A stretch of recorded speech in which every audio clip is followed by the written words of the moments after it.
Coach began as a small, practical leather workshop in New York City, long before it became a global fashion brand associated with handbags, aspiration, and American style. The story of Coach is deeply tied to ideas of craftsmanship, reinvention, and the shifting identity of luxury in the United States. Its history is not one of overnight glamour, but of steady evolution, careful branding, and a constant balancing act between heritage and modern relevance. The company that would eventually become Coach was founded in 1941 as a family-run business called Manhattan Leather Bags. At the time, it employed just a handful of artisans working out of a loft in Manhattan. Their focus was not fashion in the way we think of it today. They specialized in small leather goods like wallets, billfolds, and simple bags, all made by hand. The leather was sturdy and practical, designed to last. These early products reflected the needs of mid-20th century America, where durability and function were valued above trend or status. The company built its reputation quietly, relying on word of mouth and consistent quality rather than marketing or spectacle. A turning point came in the 1950s when Miles and Lillian Kahn joined the company. Miles Kahn had a background in manufacturing, while Lillian had sharp eye for design and intuition about consumer behavior.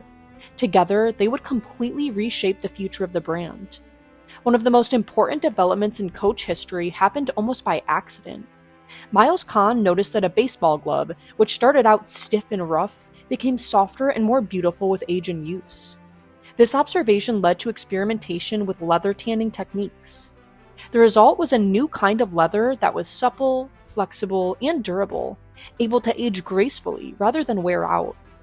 This leather became a defining feature of Coach products and set them apart from competitors. Lillian Kahn played a crucial role in shifting the company from a manufacturer of men's leather goods to a brand that would appeal strongly to women. She believed there was a gap in the market for well-made leather handbags that were functional, understated, and affordable compared to European luxury brands. At the time, women's handbags were often rigid, overly decorative, or impractical. Lillian envisioned bags that were soft, simple, and usable for every day. She also understood the power of storytelling and branding before those ideas became industry buzzwords. She suggested naming products, creating catalogs, and developing a cohesive identity. This was a radical shift from the anonymous manufacturing model the company had previously followed. In 1961, Coach introduced its first line of women's handbags. These bags were different from what most consumers were used to. They featured clean lines, minimal hardware, and neutral colors. The emphasis was on quality leather and thoughtful design rather than flashy logos. This approach resonated with women who wanted something elegant but not fragile, something stylish but not precious. The bags felt distinctly American in contrast to the ornate luxury goods coming from Europe. Coach positioned itself as a brand rooted in practicality, honesty, and craftsmanship. The 1960s and 70s were a period of growth and experimentation for Coach.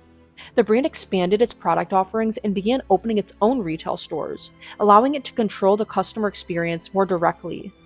During this time, Coach also introduced its now iconic logo featuring a horse and carriage. The symbol referenced the brand's heritage and craftsmanship, evoking a sense of tradition and timelessness. The logo was subtle and restrained, reinforcing Coach's brand as a brand that valued quality over ostentation. Coach's success during this era reflected broader cultural shifts. American consumers were becoming more interested in personal style and self-expression, but they also valued authenticity. Coach offered a middle ground between mass-market products and high-end European luxury. It was aspirational, but attainable. Owning a Coach bag signaled taste and discernment rather than excess. This positioning helped the brand build a loyal customer base that associated Coach with reliability and quiet confidence. By the 1980s, Coach had established itself as a recognizable name in American fashion, but it was still relatively small compared to global luxury houses. Another major turning point came in 1985 when Coach was acquired by Sara Lee Corporation. The acquisition provided financial stability and resources for expansion, but it also raised questions about how a heritage brand could scale without losing its identity. Under Sara Lee's ownership, Coach invested in infrastructure, marketing, and international growth. The brand began to professionalize its operations while maintaining its emphasis on leather craftsmanship. The late 80s and 90s were marked by significant expansion. Coach opened more stores across the United States and began reaching international markets. It also broadened its product range to include accessories, footwear, and small leather goods. During this period, Coach refined its image as a modern American luxury brand. It was not trying to compete directly with French or Italian fashion houses. Instead, it leaned into its roots, emphasizing New York energy, practicality, and an unfussy sense of style. A pivotal moment in Coach's modern history came in 1966, with the appointment of Reed Krakoff as creative director. Krakoff brought a fresh perspective and a deep understanding of branding. He recognized that Coach needed to evolve to stay relevant, especially as younger consumers entered the luxury market. Under his leadership, Coach began experimenting with color, pattern, and design in ways it never had before. While the brand had historically favored neutral tones, Krakoff introduced brighter colors and more playful silhouettes. These changes helped Coach appeal to a new generation without abandoning its core values. The early 2000s marked a period of massive growth for Coach. The brand became especially popular in the United States, where its handbags were seen as a rite of passage or a first luxury purchase. Coach outlets expanded rapidly, making the brand more accessible to a wider audience. This strategy drove revenue and visibility, but it also introduced new challenges. As Coach became more ubiquitous, some consumers began to view it as less exclusive. The very accessibility that fueled its success also threatened its luxury perception. During this time, Coach leaned heavily into its logo, with monogrammed canvas bags becoming some of its best-selling products. These designs were instantly recognizable and highly profitable. They aligned with early 2000s fashion trends that favored visible branding and status symbols. For many consumers, a Coach logo bag represented success, adulthood, and upward mobility. The brand became deeply embedded in popular culture, appearing in television shows, movies, and celebrity wardrobes. However, by the late 2000s and early 2010s, Coach began to face declining relevance among fashion-forward consumers. The market had become crowded with new luxury and contemporary brands, and tastes were shifting. Minimalism, subtlety, and novelty were once again in demand. Coach's heavy reliance on logo products and outlet sales started to work against it. The brand was perceived by some as outdated or overly commercial. This period forced Coach to confront the risks of overexposure and the difficulty of balancing growth and brand integrity. In response, Coach embarked on a process of reinvention. The company began reducing its reliance on outlet stores and refocusing on full-price retail and craftsmanship. New creative leadership was brought in, including Stuart Vevers, who became creative director in 2013.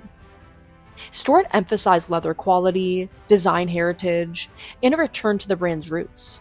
He introduced collections that felt more refined, fashion-forward, and expressive, while still honoring Coach's history. Under Stuart, Coach reintroduced elements of its archival designs and storytelling. The brand began to highlight its origins as a New York leather house, emphasizing craftsmanship and authenticity. Campaigns focused on individuality, self-expression, and modern American identity. Coach also embraced collaborations and limited editions, creating excitement and cultural relevance. This era marked a shift away from purely logo-driven products toward pieces that emphasized design and material. Coach's transformation was not just aesthetic. The company also restructured its business strategy and brand architecture. In 2017, Coach Inc. rebranded as Tapestry, reflecting its evolution into a multi-brand luxury group that includes Kate Spade and Stuart Weitzman. Within this structure, Coach positioned itself as the heritage brand, rooted in leather and craftsmanship. This allowed Coach to clarify its identity and differentiate itself within a competitive market. In recent years, Coach has continued to navigate the changing landscape of fashion and luxury. Sustainability, inclusivity, and digital engagement have become increasingly important. Coach has responded by introducing initiatives focused on responsible leather sourcing, circular fashion, and transparency. Programs encouraging repair, resale, and reuse align with the brand's long-standing emphasis on durability. These efforts reinforce the idea that Coach products are meant to last, not be disposable. Culturally, Coach occupies a unique space. It is a brand that many people associate with milestones: a first job, a graduation gift, a sense of entering adulthood. It has been both embraced and criticized for its accessibility. But that accessibility is also part of its story. Coach represents a distinctly American approach to luxury, one that values function, honesty, and self-made success. It does not rely on aristocratic heritage or centuries of old European tradition. Its roots are in New York workshops, practical design, and everyday life. The story of Coach is ultimately a story of adaptation. From a small leather workshop to a global fashion brand, Coach has continually reinvented itself in response to cultural shifts, economic pressures, and changing consumer values. Its survival over more than 8 decades speaks to the strength of its foundation and its willingness to evolve. While trends come and go, Coach has remained anchored by its commitment to leather craftsmanship and functional beauty. Coach's history also reflects broader changes in how luxury is defined. What began as a focus on durability and utility evolved into aspiration and status, and then circled back toward authenticity and purpose. Each phase of Coach's evolution mirrors the designs of its audience at that moment in time. This adaptability is perhaps the brand's greatest strength. Today, Coach continues to straddle the line between heritage and modernity. It draws from its past without being trapped by it. It speaks to new generations while honoring the customers who built its reputation. The brand's story is not just about handbags. It's about how a company can grow, stumble, and recover while staying true to its core identity. Coach is a reminder that longevity in fashion is not about chasing every trend, but about understanding who you are, where you came from, and why people trusted you in the first place. Like, comment, and subscribe for daily history and culture content.